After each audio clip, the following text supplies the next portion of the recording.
Hi everyone, welcome to Activating Genius, how to get your child into a top college and set for a happy, successful life. Today we have the good fortune of interviewing Jake Schwartzwald, who is the Associate Director of Everything Summer and Beyond, an independent educational consultancy dedicated exclusively to identifying right fit summer, extracurricular, and gap opportunities for students. Jake works directly with clients and program directors, helping to evaluate program fit on a student-to-student basis. Jake has a bachelor's degree from Middlebury College in theater with a minor in Italian. He is an associate member of the Independent Educational Consultants Association. Welcome, Jake. Thank you, Sonia. I am happy to be here. Yeah, so tell us a little bit about what you do. It sounds very interesting. Yeah, at Everything Summer, so we are an independent educational consultancy. We work much in the same way a college advisor does or another independent professional, but we're exclusively dedicated to identifying right fit summer and extracurricular opportunities, basically everything outside of the classroom, everything outside of the specific requirements of applying to colleges. And the emphasis there for us is really on the right fit aspect. We will get asked at times in terms of, what is the perfect program? What program is the best one to get my child into Harvard? And it doesn't exist, and it doesn't exist as far as, across all students. There is no one universal program, but we view summer and time outside of the classroom as an opportunity for students to pursue genuine interests and to build in unique and holistic ways, with the goal of helping them develop as people and as students. And the symptom of that is that they might become a more compelling college applicant. Great, excellent. Tell us a little bit about the National Pre-College Summer Survey you did in 2014. That sounds really fascinating. Absolutely. So in 2014, we took part in a national pre-college survey, and what we did is, in conjunction with one of our partners, Jill Tipograph, who is our founder and CEO, reached out to over 50, or the top 50 colleges per U.S. News and World Report at that time, to get a sense from them specifically in terms of what summer experiences and opportunities would have a bearing on the college admissions process and what kind of impact those programs might have. Okay, and what did you find from that survey? Well, so the short answer is that there really is no consensus as far as there's one thing that all colleges are looking for, but the one really resounding point that seemed to come across through all colleges is that they weren't looking for something that a student is doing specifically to get them into college, and they're genuinely or generally able to look at an application and see how the summer plan fits in with that larger application. And the experiences that were most impactful to them tended to be the ones that just made sense within a student's larger profile, that reflected a genuine interest, that a student was having fun while engaging with something important to them, and that helped them to grow, not specifically in an academic context all the time, but as individuals, and experiences that would help them thrive in college beyond the classroom. Okay, yeah. So they really want to see it fit into the overall application, is what you're saying. And definitely, and one thing that they definitely want to see is they want to see how students articulate why they pursued specific experiences, and how they came to decide on that, and how those experiences impacted them as students, as people, as citizens. Yeah, I think that's that's what I was reading when I was browsing your survey, is that the University of Rochester, I'm just going to read this quote here because I really like it from your survey. It says, prospective students need to do a lot more reflecting about the meaning behind their experiences, and they need to come to understand that colleges value these meaningful experiences. The best statements are those that are written with emotion. The best interviews are those that are had with emotions. Students need to think through what experiences they have had that were emotional and to share those with us. So I think that's what you're saying. The reflection is a very important part of what's communicated and what's understood. Definitely, and we, a lot of times when we're working with a student, working with a family, we talk about how a part of the value of the summer process is going to be articulating it, whether it's in an application essay or a supplemental essay, being able to really explain exactly what it is, what the student did and why they chose that experience, and what it has meant to them as a growth opportunity and what they want to build off of. That's really where that impact is going to be had. And just to rehash, what the director you just referenced mentioned, it really does tend to seem that the opportunities that are most meaningful to the students themselves will be the opportunities that are most meaningful in the application process. Right. Okay, good. Excellent. And what other kinds of things did you find in the survey that were noteworthy? So a couple other, points that are certainly worth considering is we asked colleges, whether sorry, give me 1 second. I was pulling up a note and it went away. We asked colleges specifically what types of skills they're looking for students to develop over the course of their summer. And a lot of times the skills that they were really prioritizing, their sort of top 3 skills, were those that extended beyond the specific classroom work, and that were the soft skills that were going to contribute to their thriving in a social environment in college and thriving in the be coexisting with their fellow students. So whether it's communication skills was a huge one that colleges were looking for students to develop, problem solving skills that they're going to be able to certainly apply to a given course, but also apply to things that come up, in a group living situation, a group living itself, living away from home, time management, money management, all of these skills that are, vital skills that students need to have when they get to college that, regardless of how adept you are at calculus, these are going to be the things that, also determine and impact your success or not in college. And these are some of the things colleges are really looking for students to develop while they're away. Right.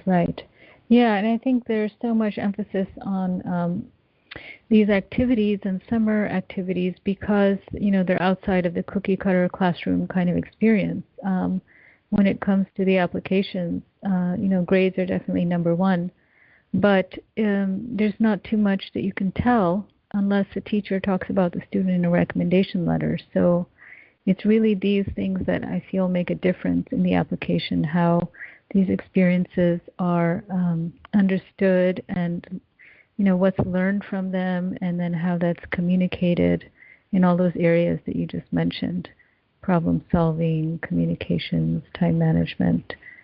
Because I think that, they want students who are also prepared to go to college. And so these summer activities can be a step in that direction. Absolutely, and they can also be really helpful from the standpoint of allowing students to explore academic areas that interest them that they might not have the chance to explore in their high school curriculum. So we've worked with students who have a preliminary interest in whether it's engineering, whether it's artificial intelligence, subjects that they might choose to pursue when they get to college, but they don't really know whether or not they like them. And a student who has the opportunity to experience those and explore those areas before they get to college will not only have an academic baseline to build from when they get there, they'll also have a sense of whether it's something they want to pursue. Do they want to go pre-med, or do they want to pursue something maybe a little more in the liberal arts venue or something more humanitarian? So these experiences are also contributing to them, as far as helping them determine what their genuine interests are and what they want to allocate their time and their effort to when they get to college. Yeah, and I think they're so important, like you said, because of all these reasons.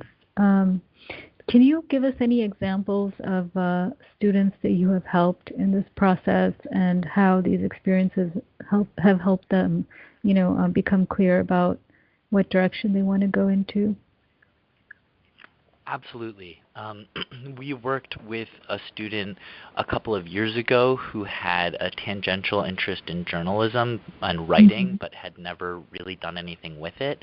So Right. we sent him on a program, or we recommended a variety of programs to him, and he ultimately chose to do a travel journalism program. That through that program, he was also exploring the environment and environmental conservation, which was something else that interested him. And he came out of that feeling like he really wanted to be a writer, and he's chosen a college now that really has a strong writing program. He's actually a freshman right now, and he, by all accounts, is having a good time last time we checked. And so Right. in that regard, we set that student up in a position where he could pursue something that interested him.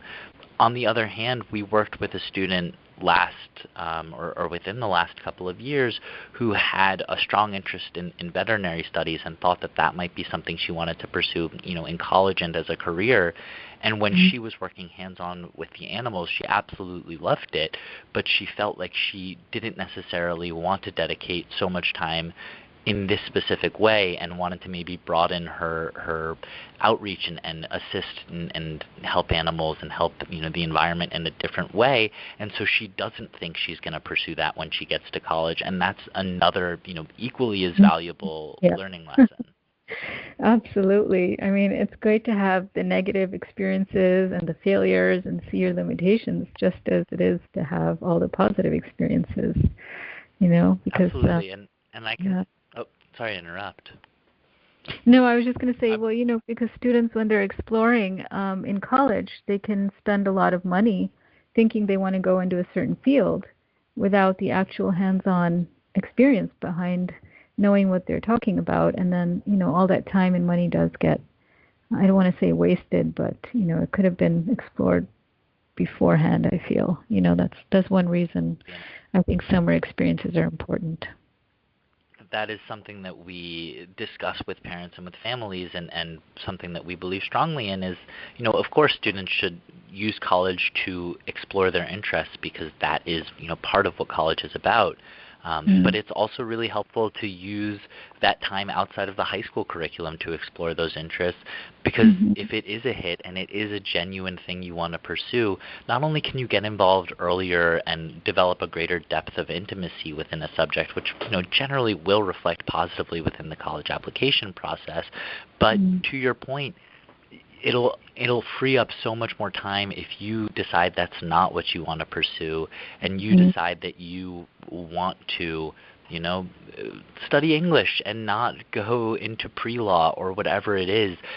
Yeah. Those are valuable decisions as well, because as you said, Absolutely. college is a major investment, and 5 years is a significantly longer investment than 4. Yeah, yeah, definitely. How do you actually help students who are, let's say, they have no idea what they want to study, who are totally open, and they don't even have any direction of what they want to do? Like, where would you begin with such a student?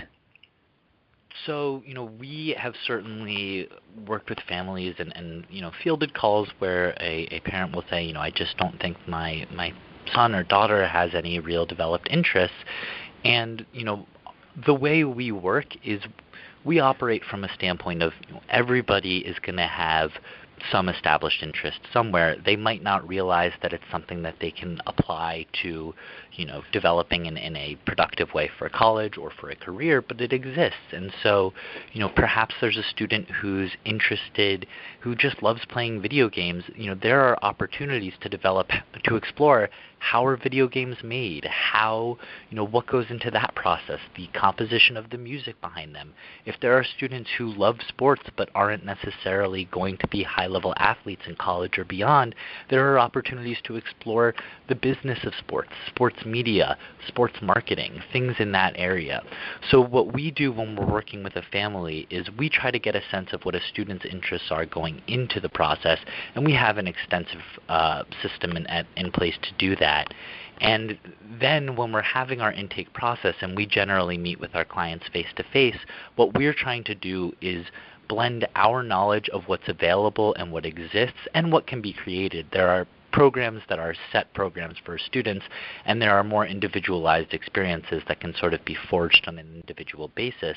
And we're trying to blend our knowledge of the opportunities that are out there with the student's preliminary interests. And if a student doesn't have any singular, really strong interest to start the process, we'll generally begin with something more exploratory. We're not going to throw them into a high-stakes, extremely competitive, rigorous program where they have to really love something in order to succeed, because if they don't know if they love it yet, that's just not a sound approach.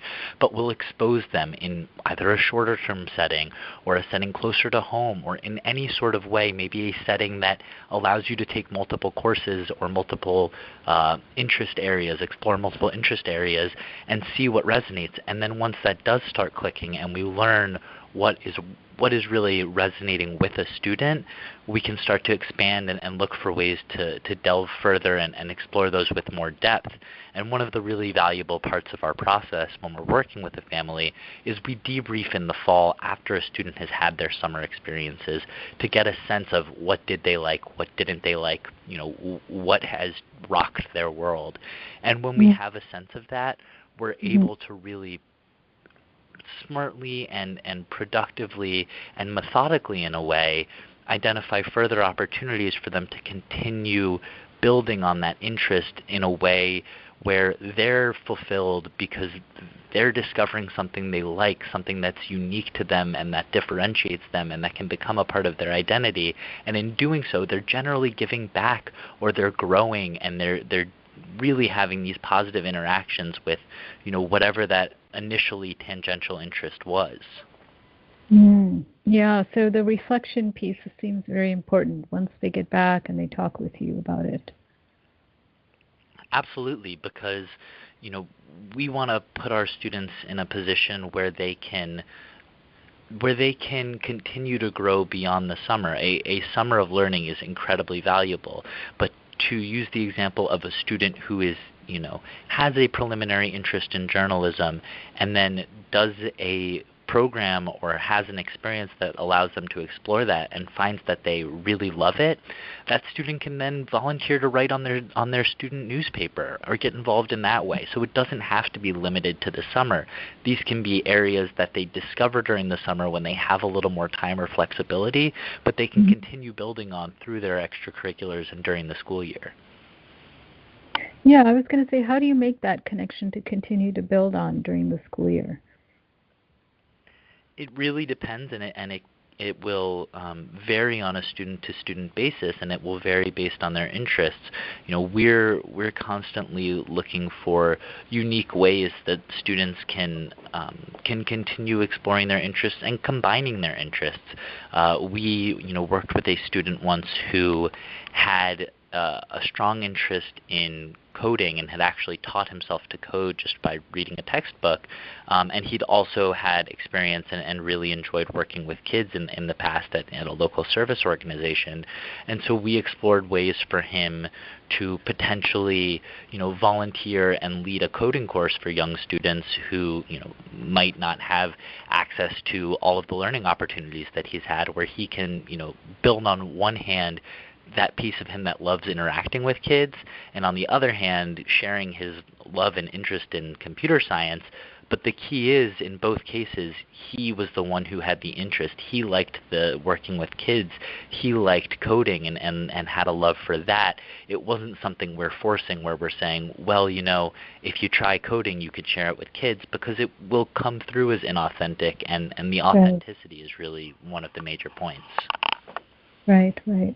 And what do you do, like, with students who have interest in a wide variety of different areas? Because I have some students like that who have a hard time narrowing down what they really want to do. Do you have any recommendations on that?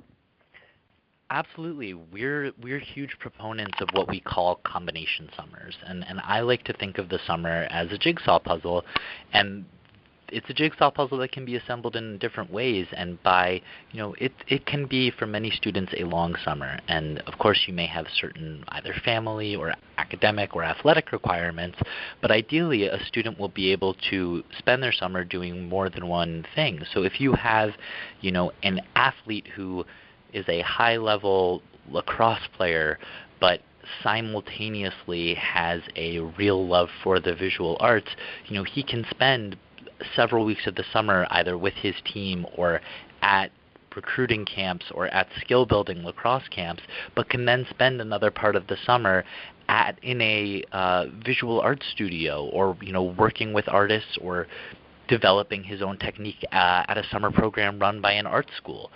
If that student also is really interested in improving his Spanish language skills, there are opportunities for him even on top of that to immerse himself in an immersive learning program, and either travel or locally find ways to improve those skills. So I would say that those combination summers are key to what we do, and finding the ways that make sense to build a summer and put different experiences together can be hugely helpful. And to elaborate on that, one thing we really like to do when we're working with a family, especially when we're working with a student who has a variety of interests like you're saying, is we try to present initially a wide range of options to really paint the picture of what's available across their interests. And once we've done that, we work with them to identify what we call the core program or the core experience. And that's the thing that if they had to choose only one thing to do during the summer, this is their core program or their core experience. And from there we can build around that. Okay. Yeah, well, that was another question I was going to ask you is, do you advise a student, like let's say they found this core interest, core program, is that something that you advise them to continue to explore like in later summers, next summer and the summer after that? Absolutely, and there are different ways to engage with different areas of interest and different subjects that will provide a student with different levels of depth and knowledge and interaction. So, we've done veterinary medicine. There are programs that will, really just tangentially expose students to what it's like, where, what veterinary medicine consists of. There are programs where you're, dissecting animals, or where you're performing spay-neuter surgeries. You can shadow a vet if you have that opportunity. Those are three different levels of engagement and three different stages. And the student who has that preliminary exploratory summer, as we discussed, or that exploratory experience, can then find either established programs or individualized opportunities where they can explore and continue engaging with that in a level of greater depth. We would never encourage a student to do the same thing twice, because there's not going to be that much value, and it's not going to push them outside of their comfort zone and not going to teach them as much about themselves. But there are ways to continue exploring things that are really meaningful and can be done over the course of multiple summers or multiple years. Yeah, and it's interesting because I feel like that's definitely a fine point, especially in my work with students, because I feel like sometimes, like for example with research opportunities, it's valuable to admissions officers to see students stick with the same project over a longer period of time. And some students, they just want to jump from project to project because maybe they're bored with it or they want to try something new. So it's an interesting balance, trying to find how you can go into more depth into something instead of jumping around all the time. So that's one of the... And there's also... Oh, sorry. There's just also, to that point, I think a very fine line between, deciding that you necessarily aren't that interested in an area versus going through the discomfort that is always, almost always going to be associated with growth. And just because something pushes you outside of your comfort zone, it doesn't mean that it's something you don't enjoy. Right. And it can be a growth experience to stick with it if it's something where you just, day after day, week after week, month after month are failing to generate the enthusiasm regarding a certain project, that might be, saying something more concretely to your level of your genuine interest and engagement. But, we certainly don't advise students to walk away from something simply because it's getting tough. We hope that they'll stick through it and really grow from that experience.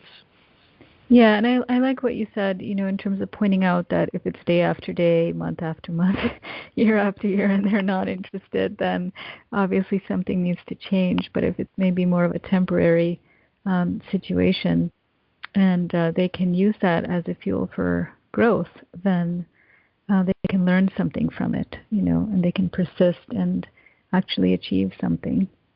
So I appreciate that very much. I think we tend to forget that. And I think some parents sometimes as well want to push their kids into something that they feel is good for them, but the kids are not so enthusiastic about it, and there's that fine line, of course. To that point, I can even anecdotally tell my own story, and I joke about this with some of our clients, which is my mother was determined. I grew up in South Florida, and while I was in high school, she was determined I should play squash because it would differentiate me, because people in South Florida didn't generally play squash. And I was so resistant to it, and I was resistant to it because she was trying to push me in that direction. And after a year of fighting tooth and nail, I was finally able to give it up. And fast forward several years later, when I was in college, I found out I actually liked playing squash. What I didn't like was being forced to play squash for the college admissions process. And so I think that's something we can lose as well, is the fact that a student, and something that we really emphasize with our students, and especially, as you can imagine, the parents, is for a summer opportunity to be successful and fruitful, a student has to buy in. And that's why we try to start with their interests and see what resonates with them. Because if a student feels like they're being pushed in a certain direction, oftentimes they just won't engage because they won't feel ownership. If they're allowed to take that step and really have a say in what they're going to do, and you could say, we want you to do something purposeful, but what that experience is up to you, the rewards will be so much greater because they will feel personally invested. Right. Yeah, that's a very good point. Very good point. Yeah, there's that beautiful saying, follow your bliss, and people say once you follow your passion, everything else will fall into line. And then there's, of course, another way to look at it too, which is you have to have passion for something, but also the skill and the persistence to develop that skill, and the opportunities available. So it's a combination of many different things, but definitely that's key to the process, I feel. And these days I'm personally seeing a lot more parents who are open to having their students, following what they're interested in. So, and I think it also is variable based on what ethnicity and cultural background you come from as well, because I think different traditions have different ideas. Like my father wanted me to become a physician, which is very stereotypical for Indian parents. So, yeah. My father, who is a physician, wanted me to become a physician, so I certainly agree. I faint at the sight of blood, so it was never meant to be. Yeah. Yeah. Well, great. It's been wonderful talking with you. Thank you so much for sharing everything that you have, Jake. And any last words of advice you'd like to give to our listeners? I would just say, we've said it before, but follow, do something. Let me take that back. What I would say is, as my last sort of word of advice, is find purpose in what you love. There are ways to do things that explore your interests and that are genuine and holistic and that have substance and purpose. And the substance and purpose will blend seamlessly with fun once you find that sweet spot. That's beautiful. Thank you. Thank you so much for joining us today. Thank you for having me, Sonia. I really appreciate it. Yeah, thanks.